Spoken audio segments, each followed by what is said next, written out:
Ladies and gentlemen, welcome to episode 2 of the House of Hammers, a series we're doing here at Catholic Central High School to promote some of the finest leaders in the school, fire breathers who consistently pour into the kids, who innovate, love, give back to the school. It doesn't necessarily have to be a CC employee, but just somebody we feel like that adds so much value that we have to get them in front of the camera and find out a little bit about them. My name is Babicz, athletic director, proud member of the class of 1993. And I'm here with an absolute legend today, somebody who pours a ton into the kids, somebody who I'm honored to work with on a daily basis. I remember him when he was a student here, and now I get to work with him every day in the hallways of Catholic Central, and we create endless madness together. So without further ado, I want to welcome our second guest of the House of Hammers, Coach Stephen Juncaj, who, like I said, is like a graduate, and now our head esports coach here at Catholic Central. Stephen, welcome to the House of Hammers. What's up, Aaron? Tell me a little bit about your journey and how you got to Catholic Central. Yeah, so I came from public school. I was actually a Novi student, and my brother went here, my sister went to Mercy, and it was actually a choice. So my brother actually, compared to me, didn't love his experience as much, but he didn't get involved as much as I did. So basically what happened was I shadowed a cousin, I shadowed a neighbor, and I loved it. I mean, I got to witness some flag football. I got to witness some of the things the kids do after school and like get to throw a ball. And I just kind of was hooked. I didn't mind that it was all guys school, and I got to come and see a drive assembly. And I think that was the thing that sold it for me. It was completely different than what I got at Novi. When you talk about, you having family members come to school here and you coming from Novi Middle School, which traditionally we get a ton of kids from, and I know in that community sometimes they kind of ostracize those guys coming from Novi Middle over to CC, Yeah. and kind of feel like they're selling out the community a little bit. And in my opinion, it's just a different experience. What did you like about the experience? What did you feel in terms of the culture? It's funny you said that because we had I was on their media crew at Novi Middle School, and I used to wear Detroit Catholic Central Under Armour Protect This House hoodie. And one day my teacher said, "Hey, I don't want you wearing that anymore." And I was like, "Why not? I'm going there next year." He's like, "Well, if you're going to be in our media program, you shouldn't be wearing that kind of stuff." So I remember thinking that, and I was like, "Oh, I'm making the right choice. I'm glad I'm going there." But I wanted to bring that part up. So what was your question? Just basically what called you to come to Catholic Central? What did you feel like was the driving force to get you here? The deciding factor 100% was the culture. Yeah. When you talk about the culture now compared to what it was when you first got here, and we've gone through a lot of things, obviously, do you feel like it's the same? What do you think that we're doing better now or that we need to do a better job of? Yeah, it's kind of interesting. So I was gone for a little bit, right? Like a year. I got to experience college and what that was like. And then, I never thought I'd come back, but I did. I came back, say hello to some teachers. I came back. So I kind of got involved with the school right away. And then COVID happened. So, it was a different kind of culture. I felt like we did a good job of pivoting, and I think actually you and me worked on stuff to like just even get the esports program up and off the ground. So that part was like still CC to me. Like we're not going to shut down just because everyone else is. We're going to stray from the path. And then I think when we came back, there was a little bit of hesitancy just to feel connected. Like people were, just scared of hugging or like, kind of getting close to people. So I think it took some time, but this year specifically, I think we've done a great job of bringing the kids back together as brothers and getting everyone close. So I think I think we took a little bit of a dip from COVID, but I think we're building it back up. And I'm sure everyone else did too. We talk about esports, and I personally feel like esports should be and must be a part of the athletic department, not just because it has the word sports attached to it, but in any level of competition, you want to inspire the kids to be great. I remember our first conversation when we really talked about finally getting esports off the ground here at CC. And I will give a shout out to Divine Child High School, even though we got the guy that I met with here now, Moody, who did a great job with their program. I got to sit down with them and dig in a little bit deeper. And then just by chance, you were at school that day when we started talking about it. You told me a little bit about your plans, and people have a lot of ideas about things that they want to do. A lot of people who don't really go get the things they want, they just sit on those ideas. Sure. And then they just become pipe dreams and things that they don't execute. When we talked about that esports opportunity, what got you excited about getting back and being a coach of an athletic team here? Yeah, honestly, I think it was you because I loaded that question just so you guys know, so he would say that. I don't know if I should say it or whatnot, but I remember I met with Gail and Mike Carrier, and they asked me, would you want to kind of come back and help moderate a gaming club of some kind? And I thought, that sounds like pretty lame to do in college. And then we met with you, and you were like, no, we're thinking about this the wrong way. He needs to come in. He needs to be a coach. This needs to be under athletics, and they need to we need to buy in, or the kids are going to know we're not doing it correctly. So as soon as you said that, I was like, I'm sold. Like I can get with that. That's something I could do. Like we're going to compete against other schools. And I didn't know if we could at the time. I didn't even know if that was a thing. But I was like, all right, we can figure this out now that we've got some support from it. So I think you're right in the sense of, and I played soccer all my life. So I don't want to sit here and say it's a traditional sport. It's not. It's different. But the fact that we can just be under the department and kind of support other teams and have other teams support us, I think that part's huge. You have close to, I would say, right around 6 now collegiate athletes competing in esports. We had 3 signed this year, 2 to Concordia, 1 to Eastern Michigan. When we had that first conversation, I remember you bringing up wanting to get involved in the professional esports world. It was a dream that you had. And to see you bring that to fruition with 26 Rising, it's been inspiring because, like I said, a lot of people sit on those ideas. Marrying the two of those together, I think, has been something really special as well. We've talked about doing events with some of the pro players that you have and our high school kids, which is nice because in a lot of traditional sports, you can't do that. Where do you see us taking Detroit Catholic Central esports? Yeah, I think we're already kind of leading from the front. That assembly match, which, big thanks to you and administration for even having the opportunity to do that. I mean, schools were messaging me, how is that even possible? How is that possible? Okay, we get the idea, but how did the school say yes to that? Watching video game, the kids got out of school early for it. So I think from that perspective, it's that people kind of saw what esports could be, right? The kids bought into it. It was a hype event. So I think we're just going to keep pushing that ball and seeing what are the cool collaborations we can do. How can we make it, this room is awesome, right? And we play a lot of games from here, but how can we get the school involved? How can we get the community involved and just keep pushing from the front? You talk about the popularity of that assembly match, and basically what we did, for those of you that don't know or that didn't see it, we brought in Macomb Dakota High School, played them in Rocket League here at CC in front of our full student body. We had a stage set up, smoke machines, lights. The esports guys came in the wrestling robes, which traditionally you don't see because people see it as an unconventional sport. Just to see the love that you got from the school, how did that make you feel as the leader of the esports program? Yeah, it was kind of a dream. I mean, I never in a million years when I first came in, I thought it would be how it kind of was, which was we're playing kind of more secluded. Some kids will come by and watch, maybe parents, but I never thought in a million years we're going to do an event with 1,000 kids and parents and everyone coming together to watch. Completely incredible. It was one of those things. I think you mentioned it, that I had a 1,000-yard stare. So I remember that night when I got in the shower, that's when it all hit me, and I was getting emotional. I was like, crap, we did something really cool today. But during the event, I mean, you couldn't tell me what happened. I don't remember anything.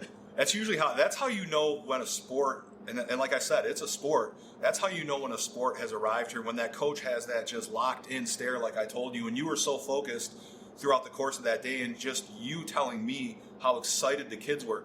And traditionally, our esports kids, they're not the most outgoing kids. We got a couple in there that are goofballs, but which at Catholic Central you're going to get her at any high school. But and I know we argue a lot, not necessarily argue, but we talk a lot about who came up with the assembly match idea. Yeah. And I know we got Sean Silva behind the camera, so I think all three of us, since we're here, we can all take the credit together. I think that's where it started. Somehow, somewhere, we came up with it. I'm fine with it because it was such a big success that we can share the love. I think a big part of that, though, too, is putting people around you that inspire you to do great things, to think outside of the box. Everybody gets caught, whether you're working at Catholic Central, another high school, or in your own job, you get so caught up in paperwork, and the devil is in the details, and sometimes it can beat you down a little bit, especially when you live in Michigan in the winter. It's 20-something degrees outside. The skies are always gray. But to have good people around you and to inspire you, I mean, that's such a huge part of it. And when Steven comes down, I can tell you, we try to create madness on a daily basis. And to be completely honest, he's had some great job opportunities be offered to him. Talk about some of the experiences you've had going through some of those collegiate interviews and how committed they are to their esports programs. Yeah, so I mean, I've probably had close to 10 interviews, collegiate interviews. Not that we're letting him go anywhere. Just I don't mean to cut you off, but I told him we're not letting him leave here without a fight. So go ahead. So I went down to a couple cool places, to be honest with you. I think the biggest opportunity I had was going down to UTD, Texas Dallas, 35,000 students, and see what they're building out. That was a program that was building a $15 million esports facility. It looked unbelievable. They were actually looking at it from a Parks and Rec sort of thing, which is, hey, we're going to have the second floor for our competitive guys and our team, but that first floor we just want for the community. We want people to come play FIFA. We want people to come play NHL, finish some homework, just be like, forget gaming from your room. We can game in a communal space. So I thought that was really cool. But I will say this, with a lot of the opportunities, they're not executing like we are here. So it's almost not, it's not worth the switch to make that jump. It's like, why would you kind of downgrade, to go do that? And they're just trying to catch up, right, and make it work. So it's a good thing that they're starting. But I think even sometimes the colleges look at us maybe as a guiding star to be like, hey, what can we do better? Yeah, well, the commitment that you made to the equipment, and we had some people that we had reached out to before that were extended members of the CC family. Obviously, we reached out to Nick Merckx, whose brother was a heavyweight wrestler here, just to get some initial advice from and some contacts and things like that. But you really took the ball to run with it. And what I've noticed about you is that you just get laser focused when you see something in front of you. Like I always joke about my spirit animal being the rhino, which I have a zillion of them in my office. And I feel like you're kind of the same way, because when you see something and it's something you're passionate about, you just put your head down and charge. You don't look too far in front of you. You try to tackle where your feet are and the things that you see in front of you. Where do you think you got that drive from, and that focus and that passion? Yeah, that's a great point, man. I never probably thought about it like that. I'm a big time procrastinator, to be honest with you. Like in school, I did really well. I did good grades, but I would just wait until I had that deadline on me. I played soccer goalie, so I always felt like if we lost the game, the pressure was on me to make saves or to keep us tied or something. And I felt like I always performed at my highest level when the weight was on me. And I think looking at you, I would say you kind of the same way, which is like when it's game time, and you got to lock in. I definitely, like you said, like for the assembly match, we were kind of feeling that heaviness set in. We're grinding through the season. There's not much going on, and you just getting through games and stuff. But then all of a sudden, hey, this opportunity comes up, 2 weeks, get together, get an esports assembly match going. And it's like, all right, lock in, we can do this. And then it's funny how that provides not only a kick for me and for the school, but also, for the kids on the team. I had some kids that, didn't think they were going to go play collegiate esports. All of a sudden, Eastern Michigan comes out, watches our Rocket League guy and says, hey, you know what? We want to give him an offer. And it's kind of weird to think about. You're changing the trajectory of someone's life a little bit, but I think for the good. So I think just that pressure helps me get focused.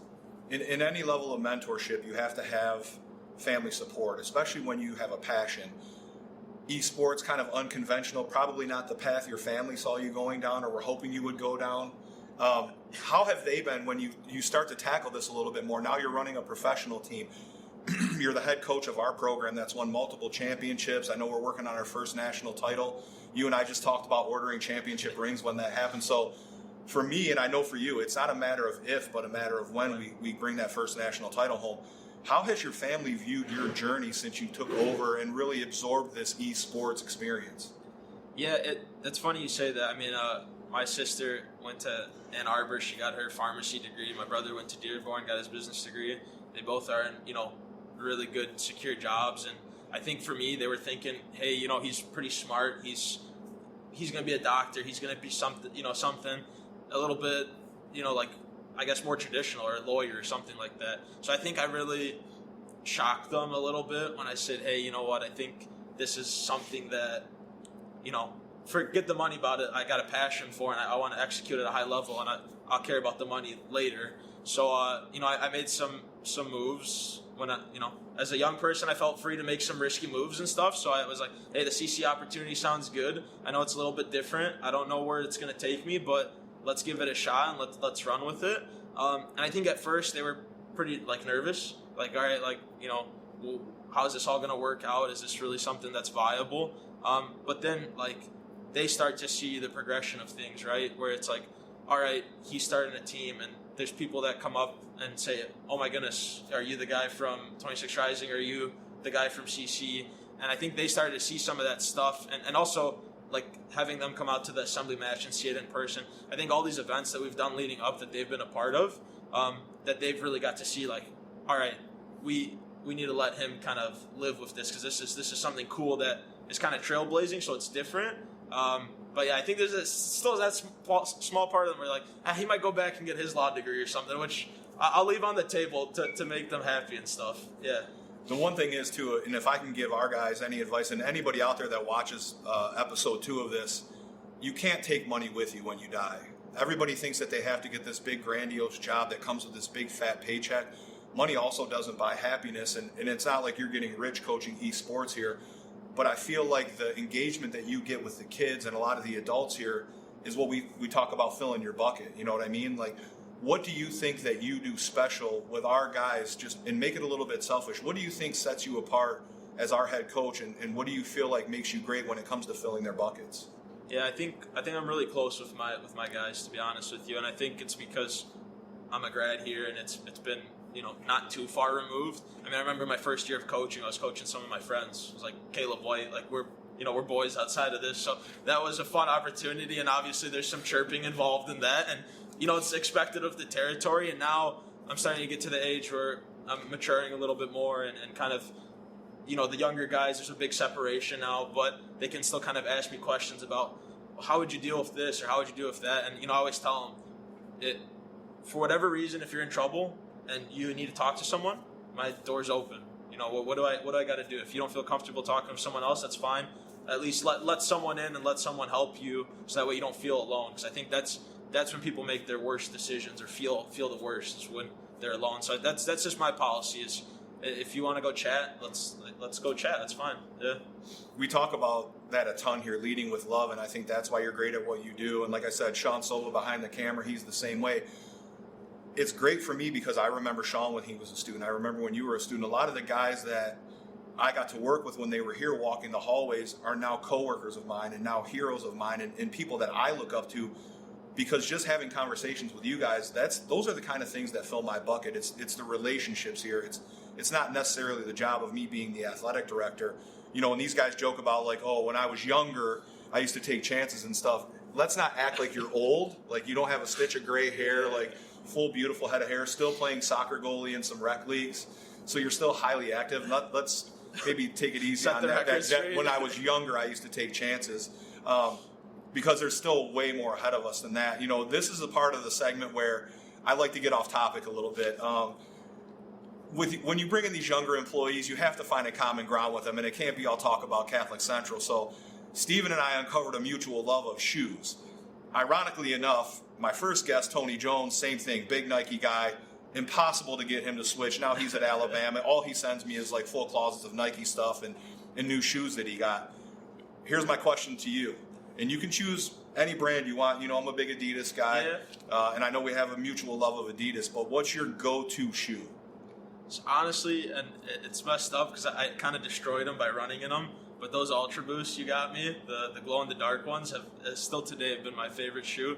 I've been trying to get you to switch. I got some Hokas on right now. I'm trying to get you to at least test them out because I stay active, so I like a good support shoe. That just shows you he's not as young as he thinks, because Hokas, they're not a young man's shoe. Like, I feel like he's like a 60-year-old power walker that's walking around the track outside that I have to go yell at. So when you say Hokas, that's why you can't get me over the edge on them. The Ultra Boosts have been fire, and I really do. That's been my favorite pair of shoes that I've had. And I'm not, you know, I got some Yeezys and I got some other stuff that, you know, I'll take out whatever night out. We'll put them on. But I think for those daily shoes that just look good and clean, those Ultra Boosts are pretty fire. I didn't pay him to say this. We get no sponsorship dollars from Adidas, but we did go in on a little buy-in of Yeezys about 2 years ago, which I still keep pristine, and I know I couldn't have done that without him. So that's that family feel I'm talking about. It's just the little things that bring you closer to somebody else, whether it's a mutual love of just competition, not even sport. But when I see guys like him still doing things like Steven, I need you to whip up a graphic for this, because he does a ton of graphical work for us and videos and content. And it could be like 9:30 at night. He's like, I'm walking into a soccer game, and I'm like, man, I would love to be young again. I remember when, back in the day when I used to do stuff like that. I was about to send you a picture because I was actually in the goal. I just put my phone down. I was about to send you a picture of the game about to start. It makes perfect sense. We have no work hours, so you might get the occasional text at 11 o'clock at night with some harebrained scheme or some crazy idea for each other, for the kids. But, for me, to be totally honest, it's such an honor to work with you. And, it's not my goal on this show to get people emotional and things like that. It's really just to inspire people. But I can tell you this, on behalf of the athletic department, what you bring and the validity that you've brought with esports and your passion for it, I hope you know that you're a big part of that, because we couldn't have just brought any coach in. There were other people that I had talked to about that, but when you stood in my doorway and we started really engaging, your passion for it and the way you spoke about what you saw our program becoming, and even a bigger picture of your own professional team, for me, I can't tell you how proud I am of you and what you bring to just my life personally. I mean, you're great with all our kids here in school. The adults all love you. And like I said, we're not going to let you leave this place without a fight, because the sky's the limit. When you talk about your relationships that you've built here at Catholic Central, what do you feel like you get from this place? It's completely family. That's just how it is. I mean, you got Sean behind the camera. That's, my supervisor in comms and stuff. But I think it's always good to shout your boss out. It's perfect. I think Sean's, like a brother to me. I feel like I'm really open with him. He's really open with me. We talk about stuff. Same thing with you. I feel like there's a depth of conversation we can have outside of work, and it's not just all about that. I know I've come down a few times and been like, hey, you know what? There's some stuff going on right now. I need my bucket filled. I meet with you, meet with Tori. You guys are great to just shoot it around with, and I like being able to do that. I think I'd probably go crazy if I was stuck in the office with people not talking to me or something like that. I think that family feel is really important. It's a huge part of this place, and that's what I think leading with love is all about. And we call the show the House of Hammers, and I really feel like we have to hammer together. It doesn't matter if you're part of the CC family, you're somebody on the outside. It doesn't matter if you know either of us or anybody we've talked about. I think you can feel the passion when two people like us get together and pour back into the audience, pour back into the kids, pour back into esports, because I know you mentor a lot of other programs, some local area programs and things like that, and that's really what it's all about. If you have a message for any of the people that are going to end up watching the madness of this episode, and they'll continue to be equally as mad, if you had a message for anybody out there of motivation, whatever it might be, what would you say to the people that are going to end up watching this? Yeah, I think kind of like you said, that Rhino mentality, just go after what you want. You're not going to get it by sitting around and talking about it. I mean, talk is cheap. I mean, we can talk about things all day long, but at some point you just got to do it. And, let's do it at a high level, but do it at the highest level you can, right? Maybe the highest level today is here, but the highest level tomorrow is here, and you just give what you can to any project. And that's with anything, not just projects, but with relationships and with other things in life. That would be my motivational thing, is just go after. You got one life to live. The only thing that we don't get back is time. And I'm a big proponent of that, and I try to surround myself with fellow hammers, and I know we use that term a lot. I actually stole that from Coach Hancock. People think like I'm the one that came up with it. I love taking credit for pretty much every great idea. Most of them aren't mine. I like to steal a lot of things and just positive intake, but you are a hammer at this place. What you do with the kids, the way that you pour into them, the way that you love the people here, the way that you represent Catholic Central esports outside of this place, your own team 26 Rising. So one new thing that we're going to start doing on the House of Hammers is I came up with a little creative gift that we're going to give every guest. And with Tony Jones leaving us, I gave him before he left. So this is something that you've definitely earned. You can open it on camera. You can see it's just something creative that I felt like the people here that I work with and love, they earn it. So basically what it is a hammer necklace, and it just kind of reminds you, and I wear mine all the time, and it clanks against your chest, but it's kind of a reminder of just no matter how tough life gets and in some of the things that you go through, you have a network of people that you can lean on, and I think we've been able to build that together, as Catholic Central brothers, and even feeling like family outside of Catholic Central. I know I could come to you with something, and I know that you can always come to me. I'm always here for you. I love what you're doing. I love you as a person. You constantly inspire me with just your youthful exuberance. I hate to say that again, but I mean, you do have a lot of energy, which for me it just makes me want to be better for you and the team. And I feel like that with all of our teams. That's how I know you guys are a real Catholic Central sport. For me being the athletic director, I don't know if I saw esports as part of our vision the first year I took over in 2009, but I can tell you it's a major part of who we are here at Catholic Central. When you're getting over 20 million views on social media for something as simple as an assembly match, for us that's second nature. For the rest of the world that saw that, they were like, what the heck are these people doing out there? But that's why you earn stuff like this. That's why you'll always have my respect, my love, my admiration. Like I said, you're a huge bucket filler for me. I could be having a tough day, and just seeing you come down and us crack jokes about something, that's what the relationships are all about. So I appreciate you. I love you. We love you. I know that people that see this video are going to find out a little bit more about you and just fall in love with the person that you continue to become. And I know you'll continue to do the same. So on behalf of the Shamrock Nation, Aaron Babicz. And I appreciate, I appreciate you, someone that I've always looked up to, even as a student, and just the way you execute and the way you lead with some tough love, right? If I'm trying to slack, or if I'm trying to not give it my all, you're going to be the first one on my tail to say, hey, we got to do better than that. So it's something that, I appreciate. I'm like, you know what? You're right. Got to do better. So I don't think you'll completely understand how much you mean to me too, and how much I think I've grown since I've been back. So I really appreciate it too. Are you trying to reverse cry me on here? No, because I was getting emotional. It happens. I'm really sensitive, and I, when people say those things, I don't really listen because I just feel like it's who I am and like what I've kind of been called to do. And I couldn't really find my fit till I got here at CC, and once I did, it really helped me just spread my wings as a person. It makes me a better man. It makes me a better husband, a better father, a better brother to our people here. And I appreciate you saying that. But we love you. There's no better person that I could bring in for episode 2 than this, just because, like I said, we want to bring people on here. It's not fake. It's genuine. We don't have a script. It's just two people talking about passion, pouring back in, and I'm going to keep using that term, loving people. I don't think people say that enough. I tell these guys all the time I love them. Probably gets a little awkward, but now they say it back to me, which, that's what it's all about. We are all great because of the relationships we build. So my challenge to everybody out there, you have to continue to hammer together. If you feel like you're on this journey alone, you're not. There's always somebody you can reach out to. Go reach out to somebody you don't know that inspires you, and just find out a little bit more about you. Take that first step and extend that olive branch, because you never know what kind of harvest you're going to reap just by having one conversation with someone. This has been the House of Hammers, episode 2. I think we've gone 2 for 2 on these, and I don't plan on missing on a single one of them.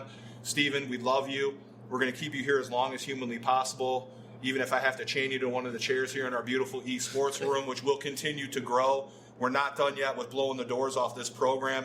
And by the time we really get this thing going, those national titles are going to feel like they're district championships to us. And I know that's the goal for you. And as long as you continue to pour love into the kids and just keep being who you are, you're just going to be a special person, and you're going to be one of the legends at Catholic Central, if not already one of them. So we appreciate you. We love you, and keep hammering together. Get ready for episode 3.